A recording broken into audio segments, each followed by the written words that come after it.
China Current is a weekly news talk show from China to the world. We cover viral news about China every week and also give you the newest updates on China's cutting-edge technologies. Let's get started.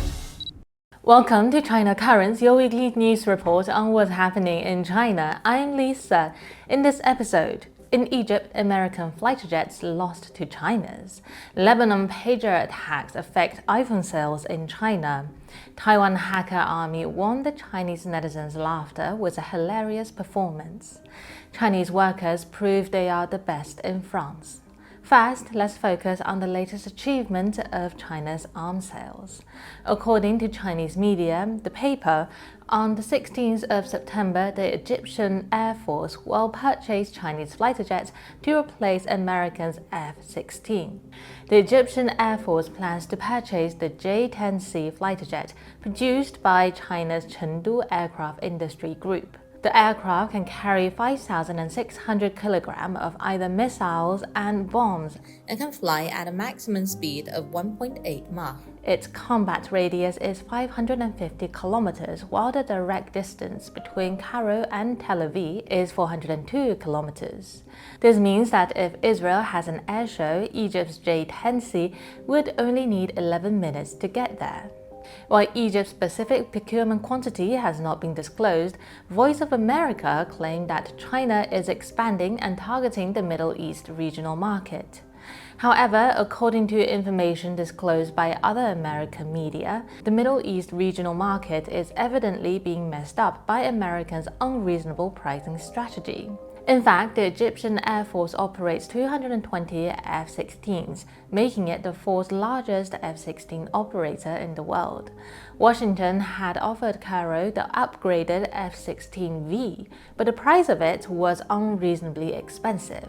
For example, the US once sold 66 of them to Taiwan Island for $8 billion, which means each fighter jet cost $121 million. In contrast, Pakistan signed a $1.4 billion deal with China in 2009 to buy reported 36 J-10Bs, with a unit price of only $39 million. Compared to the products that the US is trying to sell to Egypt, Chinese fighter jets are not only half the price but also perform better. As BulgarianMilitary.com reported, the J-10C offers superior combat capabilities compared to the enhanced F-16 model, or at a comparable cost. Military Watch magazine also reported that the close to 200 F-16s that form the backbone of the fleet are considered among the least capable fourth-generation fighters in the world, and have been heavily downgraded and restricted to using obsolete Cold War-era weaponry, and no beyond visual range air-to-surface weapons whatsoever. In fact, the F-16 is an excellent fighter jet that has been tested in actual combat.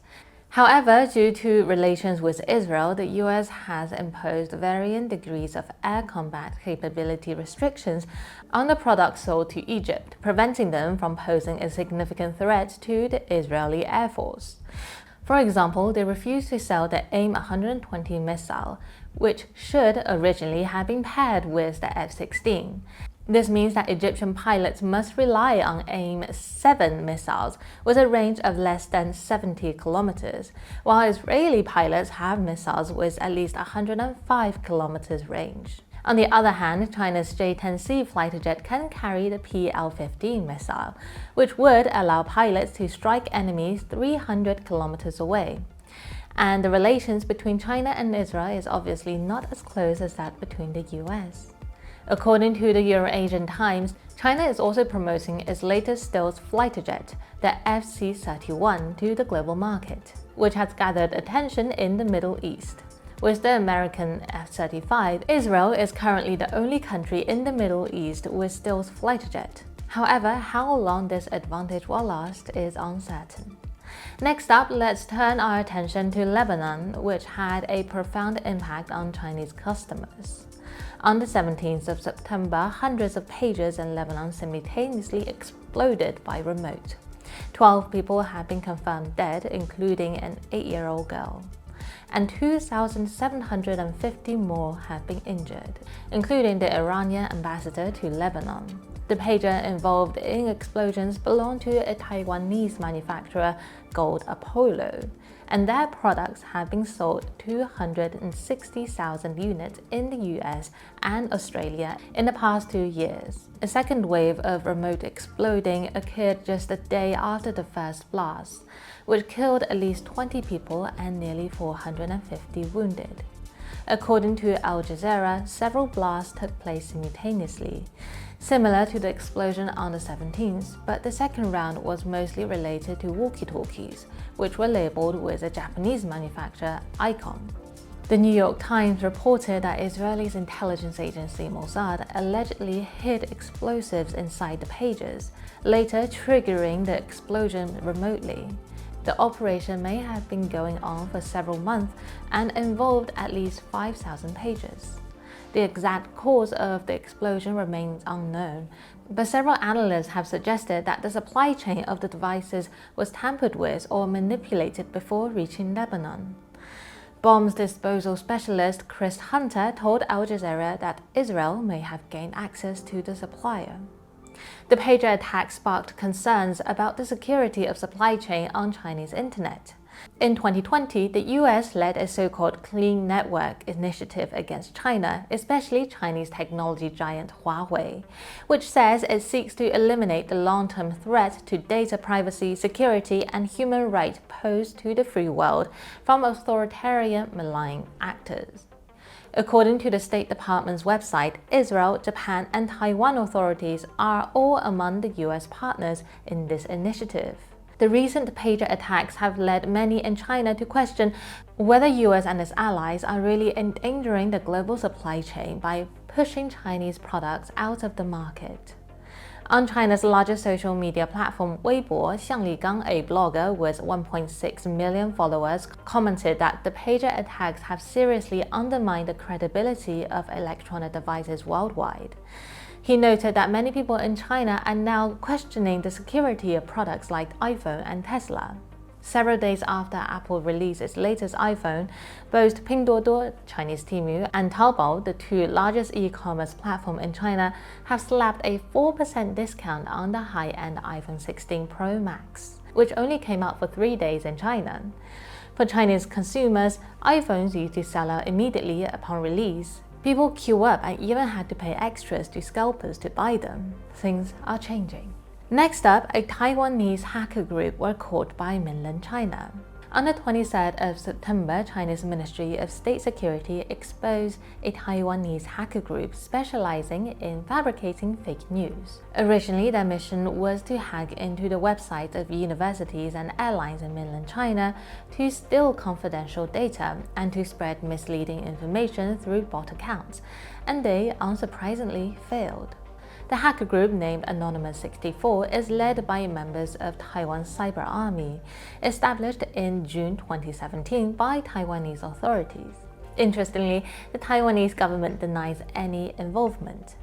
This group operates an X account where they boldly claim to have hacked the official website of 40 mainland Chinese universities and frequently posted images of hacking mainland China's digital billboards and internet television to spread hate speech. In their propaganda, they portrayed mainland China's cybersecurity as highly vulnerable. However, according to the investigation by China's Ministry of State Security, the images they posed were fake and edited by Photoshop, and the hacked university website were counterfeit replicas with no actual user traffic. Despite their largely unsuccessful hacking attempts, the group successfully exposed their whereabouts. China's Ministry of State Security accurately identified 3 active Taiwanese military personnel involved in the project: Luo Junming, Hong Liqi, and Liao Weilun. While this marks their first successful entry into a general mainland Chinese official website.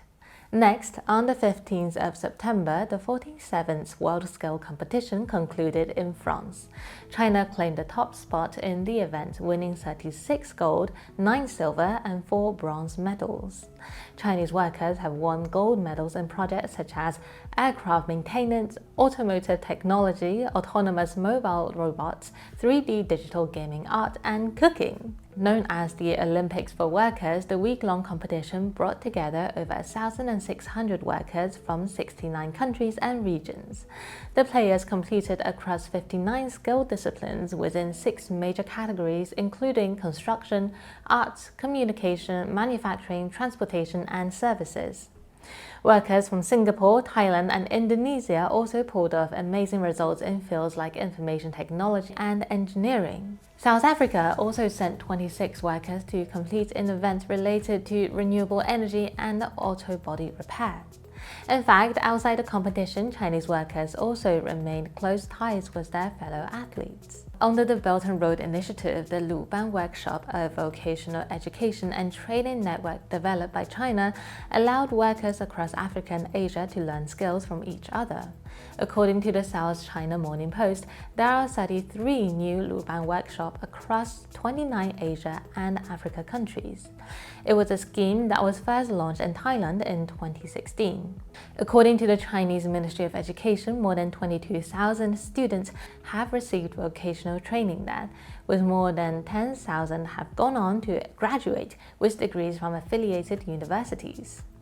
China's main foreign aid agency recently said the Ethiopian Luban workshop based in Addis Ababa has been designed as a high-quality skills training center for the entire African continent by the African Union headquarters. Despite the Luban workshops providing a valuable platform for global workers to exchange technologies and improve vocational training, some Western outlets have cast doubts on its intentions. The Washington Post, for example, suggested that the Luban workshops serve China's ideological goals, drawing parallel to the Confucius Institute, which have also faced criticisms and suspicion from the West. At the closing ceremony, Lyon handed over the flag to Shanghai as the host of the 48th World Skill Competition. Let us wish workers from every country good results in the next competition. And that is all for today. Thank you for watching this episode of China Current. If you have any thoughts or comments about our show, please reach us at the email address below.